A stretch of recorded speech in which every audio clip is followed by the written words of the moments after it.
Jadi jangan anggap remeh kejadian itu dengan hanya kartu kuning. Ya. Jangan nunggu pemain itu cedera fatal gitu. Ya. Karena tindakannya saja sudah mengarah kepada situasi yang bisa membahayakan. Iya. Kan udah ada banyak kejadian lah. Kan kita nggak lupa gitu Itu loh. bagian kepala belakang. Iya, tabrakan, collision itu kan bahaya. Mereka udah pastilah karir bolanya hilang, selesai sebagai wasit. Kedua, mereka kan harus jalani persidangan yang panjang. Posisinya dari luar pulau lagi. Ya. Emang ada yang biayain kan enggak? Iya. Terpisah dari keluarganya, dari anak istrinya gitu. Kok nggak kapok-kapok gitu. 3-4 hari atau seminggu menjelang El Clasico itu kita merasa terbawa pada suasana itu. Seolah dunia berhenti. Iya, nah ini tinggal 2 hari lagi Persija kok kita nggak ngerasain suasana itu gitu.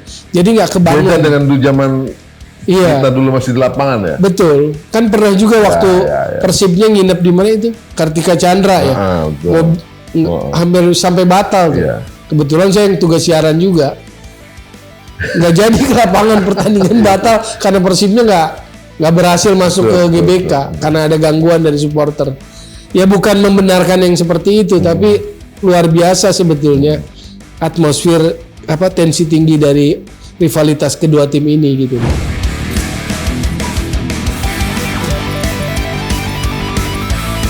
Assalamualaikum, salam sejahtera, salam kebajikan. Jumpa lagi dengan saya bersama Bung Toel di podcast di Toel.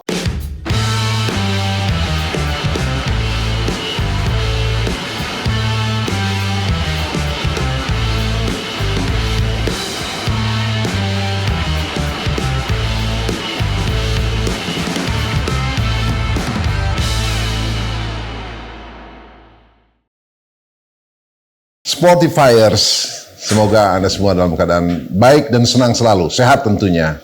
Dan kali ini saya bersama Bung Toel tidak akan menyentuh Timnas dan STY. Kami akan bicara tentang Liga Indonesia. Well, Ya, belakangan ada 3 isu yang menarik kita kulik. Well, ya, kalau Timnas sama STY nanti aja lagi. Well, kita simpan Ya. dulu. Oke. Sekarang Liga Indonesia ada 3 isu. Oke. Well. Yang pertama adalah insiden tendang kepala. ya. Oke. Nah, kemudian ada juga Liga 2 playoff. kontroversi wasit Ya, Cahya Sugandi di Liga 2. ya. Nah, yang terakhir kita harus juga ngomongin El Clasico Persib melawan Persija, Well. Oke. Kira-kira yang mana dulu enaknya, Well? Yang itu insiden nendang kepala dulu. Ah, itu gimana ceritanya? Backgroundnya seperti apa dan pendapat Anda bagaimana? Oke, jadi ini kan sebetulnya situasi yang nggak boleh dianggap biasa saja. Bukan sekedar permainan sepak bola adalah ada kontak fisik normal, keras normal, Ya. tapi kan nggak boleh kasar, nggak boleh Ya. brutal gitu loh. Jadi menurut saya tendangan itu barbar. Di luar etika sportivitas, di luar Ya. koridor fair Ya. play sportivitas gitu Ya. loh. Dan memang track record dari Wahyudi Hamisi ini sepanjang saya pun sejak dulu era ISL Oh ya? atau Liga 1 lah ya. Ya. Saya memang anak ini menurut saya sih jorok main bolanya. Hanya mengandalkan fisik, intimidasi fisik dan ya itu tadi seringkali kebablasan dan kasar. Oke. Di 2018 dia juga punya track record kan. 2018 waktu itu Persebaya lawan Borneo. Wahyudi Hamisi ini mainnya di Borneo waktu itu. Ya. Kontranya Persebaya. Iya, juga. Persebaya di Gelora Bung Tomo juga. Ada Robertino Pugliara. Lagi dari sayap mau ambil bola digunting pakai 2 kaki. Itu pelanggaran keras yang membuat patah tulang betis dari Robertino ya. Ya, tulang betis kiri. Oke. Lalu juga ada robek otot ligamennya. Dan kemudian akhirnya cederanya nggak sulit pulih kembali dan akhirnya pensiun. Waduh, kasihan. Terus? Saat itu pun nggak kartu merah, kartu kuning. Oh. Lalu sekarang kejadian lagi. Jadi seolah-olah nggak kapok-kapoknya gitu loh. Main bola dengan cara yang menurut saya sih udah ketinggalan zaman. Udah out of date lah main bola kayak Dan begini. boleh dibilang Wahyudi ini pemain senior Liga ya? Ya saat ini sih di usia puncaknya lah ya 26. Mungkin merasa memang sangat mengandalkan fisik main bolanya. Seorang gelandang bertahan. Tapi kalau cara main bola kayak begini udah ketinggalan zaman. Ya, Anda bilang tadi Anda punya catatan sejak dia main di ESL. Indonesia Super League. Ya atau Liga 1 lah ya. ESL era akhir lah. Oh, di ujung ya. bukan ESL awal gitu. Oke. Usianya 26 sekarang. Sedang bertenaga ya. memang sangat fisikal, tapi kan yang nggak boleh adalah keluar dari koridor fair play sportivitas gitu loh. Bruno Moreira saat itu sudah tergeletak gitu loh. Videonya viral, Tom. Ya betul. Nah, Anda melihat dari video itu kacamata pengamat itu bagaimana? Jadi satu tindakan yang menurut saya brutal, barbar lah di era sepak bola seperti sekarang. Karena bahayanya apa? Head collision, head kan, kepala. Gak boleh main-main gitu loh. Ada berapa kejadian kan? Jangan begini, kita sebagai bangsa, sebagai publik bola yang kalau ada kejadian musibah baru turut berbela-sungkawa dan sebagainya. Jadi poinnya bukan karena sampai harus cederanya, tetapi tindakan itu sudah menunjukkan agresivitas yang di luar koridor sportivitas fair play, membahayakan nyawa bahkan, yaitu harus dikecam keras. Saat kejadian tidak kartu merah. Nah, itu yang kedua. Bersangkutan main sampai selesai. Ya. Nah, artinya Anda melihat di sini pertama dari pemain itu ada kesengajaan nggak? Ya, kalau kesengajaan kan di dalam dirinya. Walaupun membantah tidak ada kesengajaan. Tapi ketika bola bergulir seperti itu, dia nggak harus melakukan itu gitu loh. Oke. Itu, ada sampai harus dengan dengan sangat keras gitu, force lah dia menendang bola yang berdampingan dengan kepala gitu loh. Iya, betul. Kan nggak boleh seperti itu. Jadi satu tindakannya, yang kedua wasit mengkoreksi tindakan seperti itu. Kan hanya kasih kartu kuning. Wasitnya adalah Ginanjar Rahman Latif, wasit asal Kabupaten Bandung. Menurut saya ini jadi catatan. Jadi dua hal itu penting. Untuk pemain ini kita ingin menunggu respon dari komisi disiplin. Komisi disiplin nggak boleh anggap ini tindakan biasa, nggak boleh ini sekedar biasa. Jadi saya menunggu respon komisi disiplin gitu loh. Tom, pemain Wahyudi sudah minta maaf. Bahkan manajemennya Gusti Randa PSS juga sudah menguatkan itu dengan permohonan maaf. Tidak ada kesengajaan di situ. Bisa aja terjadi memang insiden seperti itu. Kemudian wasit pun sudah beraksi dengan kartu kuning, walau beberapa pihak menganggap itu kartu merah, tidak cukup. Sekarang ke Komdisnya, Anda melihat sejauh ini sampai detik ini bagaimana? Yang pertama tadi kan Tuan bilang sudah minta maaf. Coba perhatikan deh video itu. Oke lah kalimatnya minta maaf, menurut saya itu baca. Kalau dugaan saya dia membaca teks. Maksud saya dari sisi gestur kok nggak kelihatan ketulusannya ya. Kesadaran akan tindakan itu sangat salah gitu loh. Memang dia mengatakan dengan teks itu dia mengatakan bahwa apapun yang dia perbuat salah gitu loh. Tapi kok saya nggak ngelihat sebuah gestur ya, sebuah gestur, sebuah kesadaran, sebuah penyesalan gitu loh.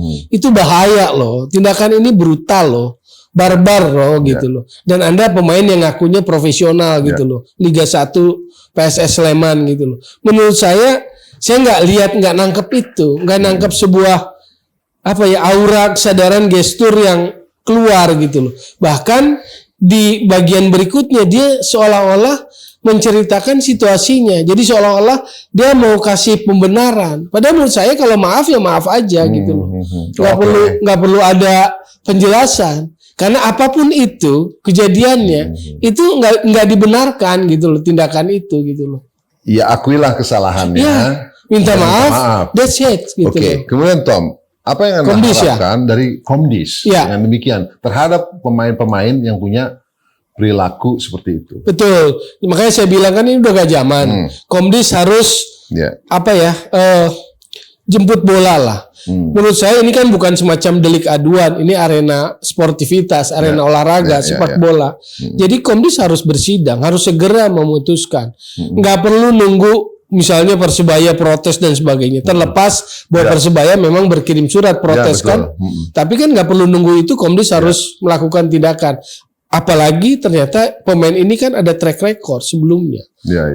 Bahkan Raja Nainggolan pun yang baru masuk kan juga sudah mengeluhkan komplain kan ketika berhadapan dengan Wahyudi Hamisi ini gitu loh. Jadi menurut saya ini perilaku yang sudah saatnya nggak boleh ada di sepak bola. Bahkan bukan saja level tertinggi, level paling bawah pun nggak boleh lah. Sepak bola model gini kampungan menurut saya sih. Dan mudah-mudahan tidak ada pemain seperti itu lainnya di Liga Indonesia sepak bola kita. Bahkan kalau kita teropongnya sepak bola modern, udah ketinggalan zaman, gelandang main kayak begitu. Oke. Sergio Busquets kan kemarin. Bahkan sekarang udah ada model Rodrigo gitu loh. Ada Jude Bellingham yang lebih lengkap. Bukan orang yang sikat-sikut, tampar sini, nendang sembarangan gitu loh. Menurut saya sih udah ketinggalan zaman. Nggak usah jadi jagoan di lapangan bola. Iya. Dan ini juga kan bukan olahraga individu. Iya, catatan buat wasit memang juga salah. Menurut saya sih harusnya kartu merah langsung. Ketegasan itu perlu. Tentang wasit nanti kita bisa berdalam di kasus berikutnya, Tom. Ya. Tentang pertandingan Persiraja. Nah, tapi yang menariknya kan di kasus ini kan Sekjen angkat bicara. Bagus lah menurut saya sih. Sekjen bicara, cuma lucunya kalau buat saya lucunya. Dia juga quote-unquote mengecam. Iya, mengecam, lalu akan koordinasi dengan Komite Wasit, dia bilang. Enggak, Komite Wasit. Pak Rudi Yulianto kan, gitu kan, Exco kan. Ya itu terkait wasitnya. Tapi kalau terkait pemainnya ya Komdis dong. Jadi gitu kan. Kesimpulannya yang Anda harapkan baik dari Komdis maupun Komite Wasit terhadap wasit kalau Komite Wasit ya. Terus terhadap pemain dari Komdis itu apa, Tom? Ada bocoran nggak? Ada punya bocoran nggak? Kalau bocoran sih saya enggak, cuma saya mendorong lah. Lewat konten ini kita mendorong Komite Wasit bertindak tegas gitu loh. Terhadap ada pernyataan kalau seperti itu, bahwa itu salah. Jadi jangan anggap remeh kejadian itu dengan hanya kartu kuning. Jangan nunggu pemain itu cedera fatal gitu. Karena tindakannya saja sudah mengarah kepada situasi yang bisa membahayakan. Kan udah ada banyak kejadian lah. Kan kita nggak lupa gitu itu loh. Bagian kepala belakang. Iya, tabrakan, collision itu kan bahaya. Situasi-situasi yang bahaya di lapangan itu kan selain apa sudden cardiac arrest itu, serangan jantung mendadak, collapse, itu kan juga head collision. Head collision juga bahaya. Makanya kan yang bahaya itu sikutan saat heading itu kan bahaya. Duel di atas gitu loh. Makanya kalau kita bicara secara idealnya edukasinya FIFA menekankan pada grassroots. Disitulah edukasi dimulai. Karena ini habit kan. Kalau kebiasaan buruk dari edukasi itu harus dari kecil kan. Karena kalau udah habit kan repot. Di sikut, dual heading segala macam. Kalau ada apa-apa, apa berarti turut bela sungkawa beredar di WA grup dan sebagainya kan nggak ada artinya gitu loh. Kalau sudah mengambil resiko nyawa gitu kan. Nah ini yang catatan saya tuh itu sebetulnya pesannya. Udahlah perilaku bola kayak gitu udah kampungan, udah ketinggalan zaman, main gelandang bertahan kayak begitu, udah nggak kepake. Baik, Bung Toel.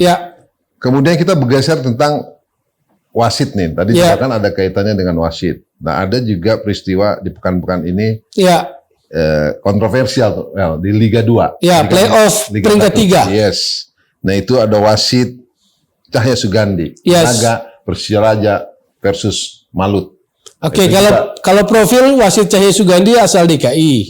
Katanya anggota TNI AL juga gitu kan. Kalau kita bicara kejadiannya penalti menurut saya sih. Harusnya. Clear ya. Itu penalti lah. Ada kaki disangkutkan ke pemain Persiraja gitu loh. Lalu menimbulkan protes dan akhirnya ricuh. Penonton masuk lapangan, chaos kan. Wasit lari ke kamar ganti gitu loh. Jadi saya prihatin lah dengan situasi ini. Bukan mau berprasangka terhadap itu, tetapi situasi-situasi mau promosi dari Liga 2 ini memang rawan, sensitif gitu loh. Selalu begitu bukannya, Wel? Iya, nah makanya kok nggak belajar dari pengalaman, nggak kapok-kapok gitu loh, nggak aware sama situasi seperti ini. Kenapa? Karena jujur, saya adalah salah satu saksi yang dihadirkan di persidangan Satgas Mafia Bola. Anda sering ya? Bukan sering, jadi artinya yang sekarang sedang disidangkan di Pengadilan Negeri Sleman, itu kan saya salah satu saksinya. Karena waktu itu kebetulan memang komentator pertandingan itu. PSS Sleman lawan Madura FC 2018 Liga 2. Itu 8 besar babaknya. Poin saya yang mau saya sampaikan adalah begini. Kan 4 dari terdakwanya di pengadilan itu kan, itu perangkat pertandingan. Satu wasit tengah, satu wasit cadangan official keempat yang jadi wasit pengganti di menit 72 dan dua asisten wasit. Nah, yang saya mau sampaikan gini, kalau sudah masuk area itu, udah pasti satu, karir sepak bolanya sebagai wasit mati lah, selesai. Karena sudah masuk area hukum itu kan, pidana. Kedua, mereka posisi mereka, mohon maaf bahasa sederhananya, gak ada yang ngurus. Satu wasit, asisten wasit dari Aceh, satu wasit tengah dari Kalimantan Timur, yang duanya dari Jawa Tengah, sidang di Sleman. Siapa yang ngurus? Pengertian yang ngurus tuh gimana maksudnya? Ya sekarang kalau mereka pelajaran mahalnya adalah begini. Kalau mau main-main, mau nakal dan sebagainya gitu loh. Kalau udah kayak begitu nggak ada artinya. Satu, karir bolanya udah selesai. Kedua, memang ada yang mau jagain. Ada yang mau jagain, yang belain nggak ada.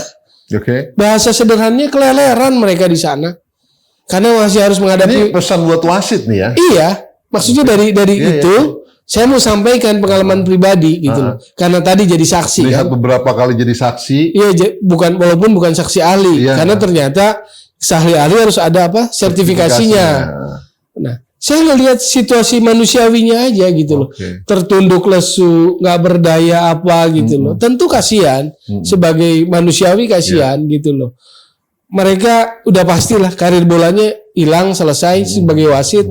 Kedua, mereka kan harus jalani persidangan yang panjang. Posisinya dari luar pulau lagi. Emang ada yang biayain kan enggak? Terpisah dari keluarganya, dari anak istrinya gitu loh. Kok nggak kapok-kapok gitu loh. Kok fakta cerita itu nggak membuat wasit itu berpikir untuk katakanlah gegabah atau mau main-main dengan situasi yang sensitif. Ini kan selalu terulang nih. Tentu saya tidak menuduh pada wasit Cahya Sugandi itu, walaupun kejadiannya kasat mata, versi saya itu penalti gitu kan. Cuman kan situasinya menimbulkan protes karena itu tadi. Ada apa nih dengan wasit Cahya Sugandi sehingga tidak melihat itu sebagai pelanggaran penalti gitu loh. Padahal di situasi pertandingan yang selalu menimbulkan rawan, sensitif gitu loh. Berkaca dari 2018 lalu sama. Positioning yang kayak mau promosi juga gitu. Nah, saya mau cerita pengalaman. Mau nakal, mau jago itu mau apa kalau sudah di situ? Tom, saya mau tanya sebelum ini. Sebenarnya tugas inti utama komite wasit itu apa sih? Selain mengawasi tentunya dia melindungi juga dong. Komite wasit. Ya. Satu kan dia membina, mengedukasi. Ya, menciptakan wasit lah yang punya kualitas gitu kan. Yang kedua menugaskan. Yang ketiga mengevaluasi. Ya kan begitu. Ya di situ juga ada bagian dari ada hukuman, di situ juga ada sanksi lah. Walaupun sanksinya mungkin misalnya di drop, nggak bertanding atau apa gitu loh. Cuma kan soal kesalahan ini harus dimaknai dua hal. Satu, kesalahan yang memang pure murni teknis, kelalaian apa dan sebagainya. Satu lagi adalah kesalahan yang karena ada hal-hal yang non teknis di dalamnya gitu loh. Ada faktor lain gitu loh. Kan itu harus diantisipasi demi menjaga kompetisinya. Kan begitu. Wasit ini kan profesi, Tom. Iya. Nggak semua orang bisa jadi wasit. Betul. Itu ada pendidikannya, ada skillnya. Iya. Ya kan ada syarat-syaratnya lah. Betul. Nah, ketika dia melakukan kesalahan, yang mengadvokasi itu siapa? Yang membela? Nggak ada. Kalau saya lihat yang di pengadilan itu, udah nggak ada. Nah, itu yang Anda prihatin. Maksud saya dari kejadian itu, kok nggak ada yang ambil pelajaran berharga? Pihak wasitnya, para wasitnya yang punya masalah. Yang saat ini masih bertugas gitu loh. Ada loh rekannya yang 2018 memimpin pertandingan dan saat ini sudah masuk ke area ranah pengadilan. Wasit punya asosiasi nggak? Ada. Apa namanya? Ada asosiasi wasit. Tapi apakah terbentuk atau sudah di sini? Setahu saya belum. Nggak, artinya begini. Kan ada asosiasi wasit pemain. Itu sebagai profesi, dia bisa dalam melakukan pekerjaannya bisa salah bisa benar. Betul. Ketika benar ya oke lah itu rule. Nah, ketika salah dua faktor tadi kan. Ya, apapun sebab kesalahannya, itu tentunya dia harus ada yang membela, yang mengadvokasi. Siapa yang bela coba? Kalau udah sampai di level. Kalau bisa ke pengadilan ya tentu ada pengacaranya segala macam. Ya itu pengacara dari negara saya lihat. Tapi dari family football saya nggak lihat. Nah artinya. Football family Nah artinya wasitnya juga. Saya ingin bilang begini, cintailah pekerjaan Anda, bekerja dengan hati gitu kan. Bener kan begitu kan? Kalau Anda melihat story pengalaman tadi. Karena memang dalam konteks itu kalau masuk dalam area kompromi yang non teknis itu tadi, mereka jadi pion yang paling mudah dikorbankan. Menjadi pion yang paling mudah apa? Yang paling lemah, cuma tertunduk, mohon maaf aja. Dipermain-mainkan. Iya, pengalaman saya ini langsung gitu loh. Jadi saya nggak bicara soal apa integritas sepak bola, pengaturan skor, match fixing, bukan cuma cuap-cuap nih. Saya terlibat langsung, bahkan saya menjadi salah satu saksi. Saya melakukan kewajiban sebagai warga negara juga. Dan dalam kacamata saya sebagai manusia tentu saya prihatin melihat insan sepak bola yang profesinya wasit harus begitu. Cuman maksud saya udah jangan bodoh yang lainnya gitu loh. Kalau udah kayak gitu siapa yang bela? Nggak ada. Tertunduk lesu dari luar pulau, nggak, biayanya gimana? Kalau harus balik lagi terpisah dari keluarganya, mohon maaf aja. Kalau tidak ada kebaikan mungkin teman siapapun, sahabat di daerah situ sulit mereka. Yang satu dari Kaltim, yang satu dari Aceh, yang dua dari Jawa Tengah. Jawa Tengah oke lah, bisa balik lah, pulang balik. Tapi yang dari luar pulau, kalau kita bicara dari sisi biaya aja harus sidang. Yang kedua, satu karir bulannya udah habis. Mereka pion yang paling lemah. Ada sanksi, dia tidak boleh terlibat dalam pertandingan. Kalau udah keterlibatan yang itu seperti itu, udah nggak akan bisa terlibat di sepak bola. Dia tidak memiliki penghasilan yang fix lagi. Jadi ini bisa menjadi pelajaran kejadian. Yang saya mau seperti itu. Bukan sekedar pelajaran ya, memang ultimatum. Harus ngerti loh gitu, harus baca loh situasinya. Jangan seolah-olah nggak ada yang gitu, ada. Yang kasus ini yang sedang naik ke area pengadilan, kasus 2018 Liga 2 dari pertandingan Sleman lawan Madura FC, itu udah ada tersangkanya, terdakwanya kalau di pengadilan, gitu loh. Ya, sepak bola kita memang salah satu penyakitnya adalah di faktor wasit kan ya. Tapi kan satu hal saya bilang, wasit itu pion yang paling mudah dikorbankan. Mudah. Nah. Pion paling depan, pion yang dikorbankan pada saat kayak gini ada yang bela. Makanya saya bilang speak up aja udah semua. Kalau mereka mau pasang badan berempat itu. Baik, itu loh. Nah, apa yang harus dilakukan? Makanya saya kan nggak mau berprasangka dulu ya sama yang siapa? Cahya Sugandi itu. Pertandingan Persiraja Maluku United yang menurut saya sih itu harusnya penalti buat Persiraja. Cuman artinya tolong dong di situasi seperti ini belajar. Karena kalau sampai kejadian, karena Persirajanya kan kirim surat loh, betul, ke Satgas Anti Mafia Bola dan PSSI. Jadi kalau ini terus ditelusuri, diseriusi, memang ada niat baik untuk terus ditelusuri, situasinya bisa bahaya loh, gitu loh. Dan rekan Anda ada yang sudah seperti itu, di posisi di pengadilan, 4 orang perangkat pertandingan. Tom, jadi dengan demikian, kan ini lama tuh yang seperti Anda ceritakan tadi terjadi. Dulu lah, kita dengar lah, kita baca, kita lihat. Lagi-lagi wasit gitu loh. Kemudian ada yang harus tersudutkan sedemikian rupa karena perilaku kepemimpinan di lapangan yang tidak baik. Yang sebabnya banyak faktor lah. Betul. Apa yang perlu federasi lakukan, PSSI dalam hal ini, agar tidak ada lagi, agar wasit ini punya kesadaran penuh ketika mereka memimpin pertandingan. Satu catatannya ya, yang untuk PSSI dalam hal ini Komdis terutama harus tegakkan hukum sepak bola. Sejauh ini proses hukum positif jalan, pengadilan sudah jalan, menarik, ya kan? Tapi hukum sepak bolanya belum keluar. Ini hukum sepak bola korelasi dengan family footballnya ya? Yes, apa isinya hukum sepak bola? Kalau terkait integritas sepak bola, terkait match fixing, tendensinya ke sana, udah sanksinya cuma satu, kartu merah. Apa itu? Seumur hidup nggak boleh terlibat di sepak bola. Ya. Anda melihat ada match fixing dalam Persiraja versus Maluku kemarin? Itu kan bisa jadi dugaan gitu loh, kan? Makanya saya bilang saya nggak akan berprasangka dulu. Tapi situasi playoff, promosi itu rawan, itu sensitif gitu loh. Walaupun ada 2 leg, kemana berleg 1. Nah makanya kita bicara format. Harusnya kalau final dengan playoff sekali aja udah. Kok 2 kali sih gitu loh. Sebelumnya bagaimana? Gimana? Sebelumnya bagaimana? Terkait format, kan jarang yang ajak. gonta-ganti terus loh, mulai dari format babak itu kan, pembagian grup dan sebagainya. Selalu berubah. Nah iya itu juga harus jadi catatan kritis, karena itu akan menjadi peluang, opportunity kan, baik yang menghindari degradasi maupun yang ingin promosi. Sebelum promosi lolos 8 besar dulu biasanya kan, habis 8 besar lolos semifinal, semifinal ingin promosi kan.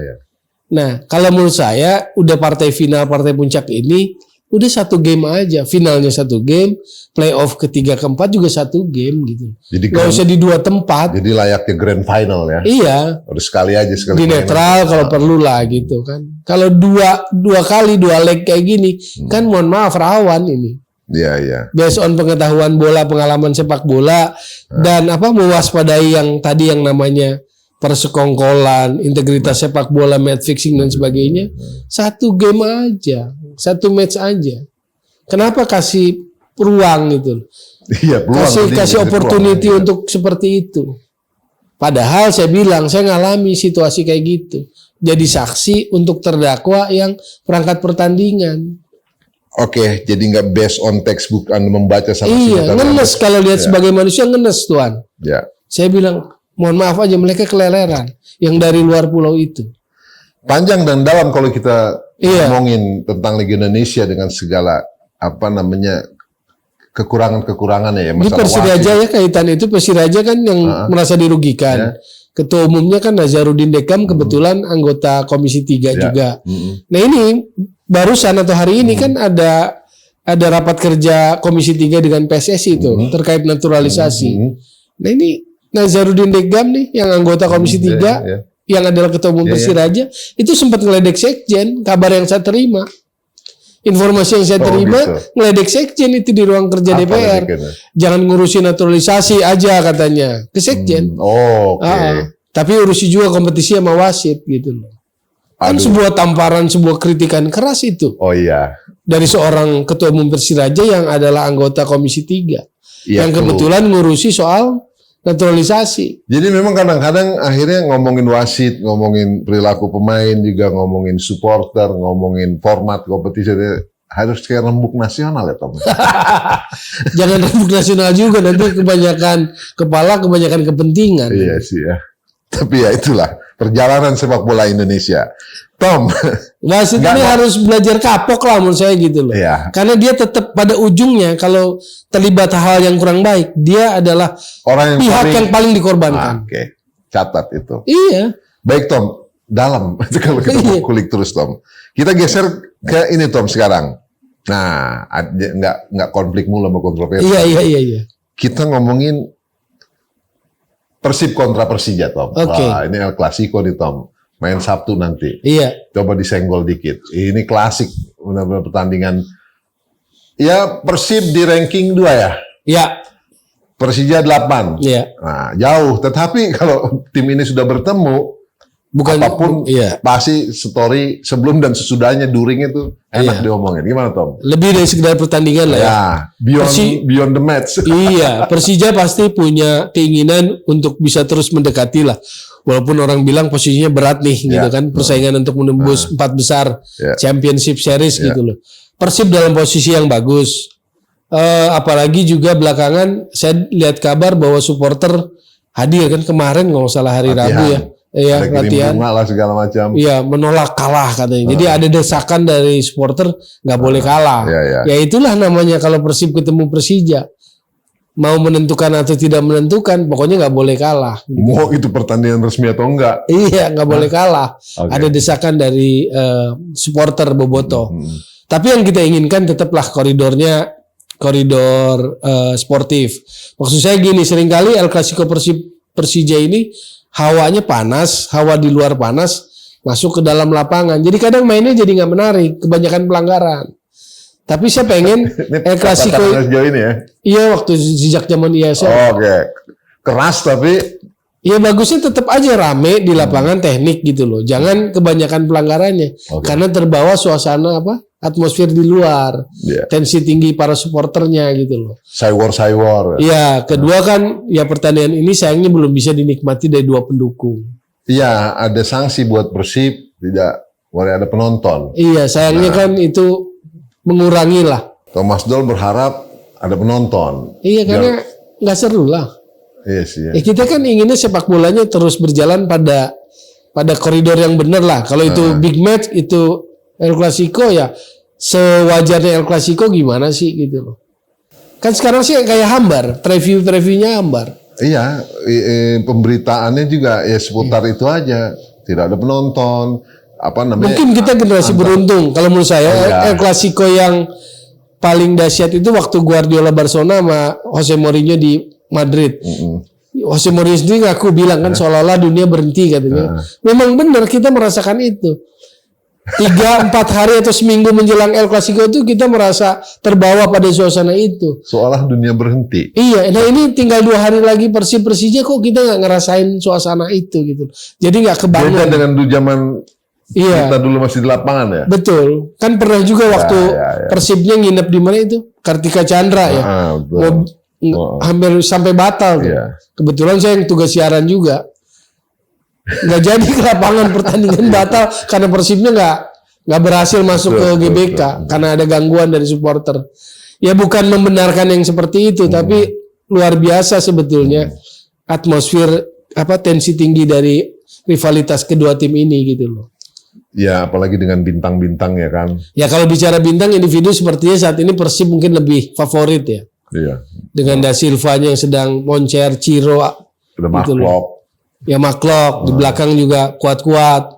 Alberto Rodriguez, Rian Kurnia juga lagi bagus. Dua-dua pelatihnya juga boleh dibilang selevel lah ya. Ya, seru kan ya, Thomas Doll, Boyan Hodak gitu loh. Nah, iya kan. Sebetulnya sih menarik gitu loh. Cuma kok rasanya agak hambar ya. Gitu. Nah, kalau boleh Anda menduga prediksi siapa kalah menangnya? Ya agak susah sih ini kalau El Clasico Persija kadang Persijanya pun ngotot ya. Tapi kali ini sepertinya milik Persib lah. Karena dia juga lagi di atas angin. Di atas angin. Kan? Sebetulnya sih udah aman sih kalau lihat posisinya sih Persib sih aman ya. Championship Series. Tapi Bobotoh kan nggak cukup itu. Selalu merasa ada gengsi tersendiri. Oh iya, ya itu tadi mau pertandingan resmi atau enggak. Kalau mereka udah bertemu ya. Iya. Harusnya sih Jakarta Bandung tuh berhenti. Nah itu.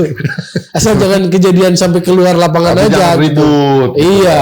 Artinya kan udah bukan zamannya lagi lah supporter. Iya. Ntar plat nomor apa diserang gitu kan nggak bagus. Jangan. Ya kalau ada pun perangnya di sosmed aja lah. Iyalah, sebatas itu aja. Sebatas itu aja. Dan ramai di lapangan gitu kan. Seru lah teknik ya. Dari Skirido, Maklok. Oke, well, ada lagi mau disampaikan sebelum closing? Ya itu aja sih. Indonesia lah yang tadi ada 2 case-nya. Ya saya pikir perlu disikapi dengan serius oleh PSSI. Dalam hal ini oleh Komdis 1 dan juga oleh komite wasit. Komite wasit tentu menyangkut wasit terhadap keputusannya yang membuka peluang seolah-olah kejadian itu biasa. Ada koreksi lah. Saya setuju bahwa itu kartu merah, tindakan brutal itu, unsportif dari bukan sekedar tidak sportif sih, udah violent conduct gitu ya. Tindakan kekerasan. Yang kedua adalah terkait sanksi hukuman. Komdis menurut saya harus lebih proaktif terhadap situasi ini. Nggak boleh diam aja, nggak boleh sekedar kan nggak ada laporan, nggak boleh kayak begitu. Sayangnya saya agak sedikit memberikan rapor merah memang untuk Komdis sejauh ini, yang saat ini. Lamban, tidak proaktif gitu loh. Bung Hasani, Bung Nigara, Bung Aji Ridwan Mas, dan teman-teman. Iya. Ada rapor merah dari Tommy Welly. Kawan kita semua. Nah, well, sampai di sini Sportifier perjumpaan kita. Kita jumpa lagi nanti pekan depan. Kita berharap sepak bola Indonesia maju dan terus maju. Ada perbaikan di sana sini. Utamanya adalah kompetisi. Oke lah, timnas sudah mulai moncer dengan STY-nya kan. Walaupun ada catatan sini-sini kan. Tapi kita sedang tidak bicarakan itu. Kita lagi fokus ke kompetisi. Karena kompetisi itu adalah rahimnya timnas. Oh iya, betul. Rahimnya ya. Dari situ sumbernya. Iya. Nah terus kalau yang datang dari luar naturalisasi apa namanya? Katanya proses. Mancing. Baik, Sportifier sampai di sini. Assalamualaikum warahmatullahi wabarakatuh. Thank you. Ya.